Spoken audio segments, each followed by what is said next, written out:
Brian Nelson was charged with 5 of these murders. Michael Parr, Francisco Notarantonio, Jared Slane, Pat Finucane, Terry McDade.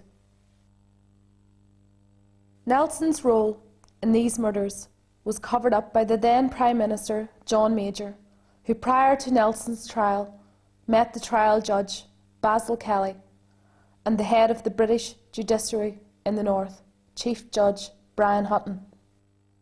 We went to the court and we sat through what Brian Nelson was involved in, and you're just so angry that this man could have done this and he could get away with it. And even after, when they said the charges were dropped against him, you were asking yourself why. Was it because he was a British Army's intelligence officer, and that's why, if it had been anybody else, he wouldn't have got away with what he did, like? The British Army's Force Reconnaissance Unit, better known as FRU, had the authority to ensure loyalist gunmen had a clear run to and from their target. All British military and police patrols were withdrawn from the designated areas, leaving a free run for the assassins. The Army, if they wish, can act extremely quickly. If they have knowledge of a terrorist attack or something big going down, a bomb or something like that, they are on the scene immediately. They will stake it out, they will deploy their people, they will be patient if necessary. If they have to act within the hour, they will be there within the hour. They can do it. They have all the resources at their fingertips, every single solitary one. And there was no reason, absolutely no reason for them not to do something with the information that they had, not only about my husband, but they had information about lots of other people. And they let them die. In late 1987, a number of unionist paramilitary groups, the UDA, the UVF and Ulster Resistance, a recently founded unionist paramilitary group under the control and influence of Ian Paisley, cooperated to import a consignment of modern weapons into the north. I make a personal appeal to you as a political leader in this province. I intend to give this movement of Ulster Resistance my undivided support. I will give it whatever political color it needs. Central to this operation were a number of British agents working in both South Africa and within the loyalist groups, including Brian Nelson. Within 6 years of the arrival of these weapons, loyalist murder gangs had increased their capacity to kill by 300%. In the 6 years prior to the weapons shipment, unionist death squads killed 71 people. In the subsequent 6 years, they killed 229. From John was killed, I myself have got married and have had three children, and you know, I feel that is an awful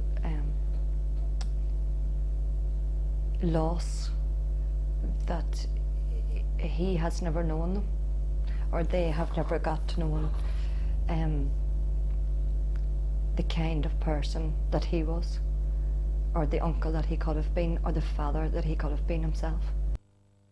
It's hard bringing 3 kids up on your own, especially around their birthdays, and first communions I think would have been the hardest. First Christmas was really, really hard. So it's really Christmas and holiday times where you're expected to go away as a family. You're expected the father to be there for them when they're making their first communion, their confirmation, and be there for Christmas morning when they're opening their presents. It's been really hard.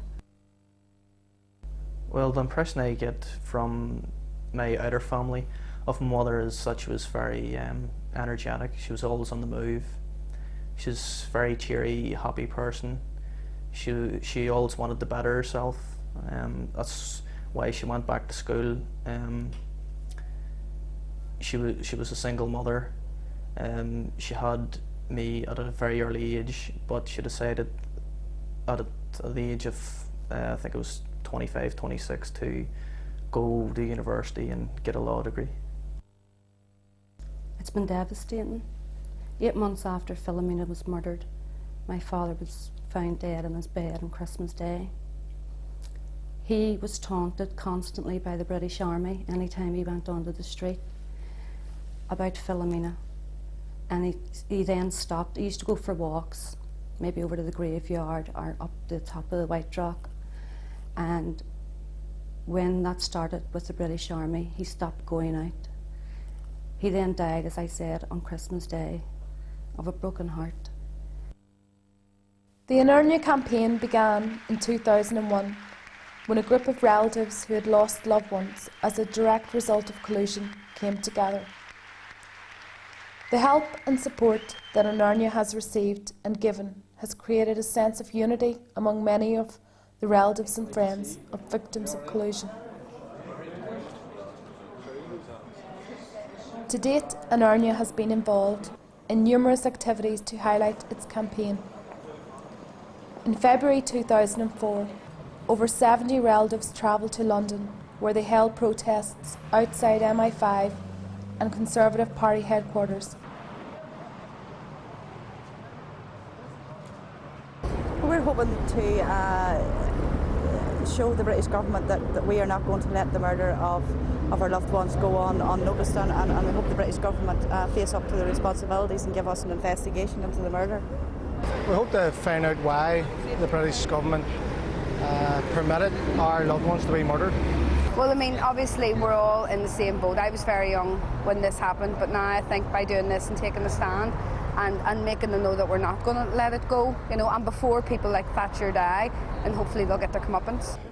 Well, what I know what today achieved, it sent a very powerful message to the British establishment that with all the families who had lost loved ones through British collusion and British state violence, that we are a powerful unit together, and we showed today that we can be together and united, and I feel that unity will only grow in strength and in numbers in the short to long term period to come. Well, I hope the British government will take into consideration that the forces that they employ have been murdering Catholic people in Northern Ireland for 30 years, actually. And there has been no prosecutions of any member of the security forces. They set my son up, the UDR set my son up to be murdered. The British government has never accepted its responsibility for the death of our loved ones, and the politicians who sanctioned the policy of collusion have never been made accountable. The aims of Unarnia, which is a campaign for the truth about collusion between British state agencies and unionist death squads in the killing of citizens in Ireland, are as follows: to see the policy of collusion ended, to obtain full disclosure of all information on the British government's policy of collusion,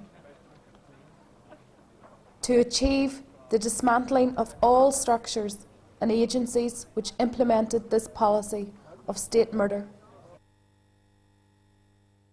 for the families and friends of those murdered through collusion. Its effects are still felt. Every day they live with the reality of what collusion means. My name's Kitty Hannah. Mummy was killed on the Springfield Road. I miss her very much, and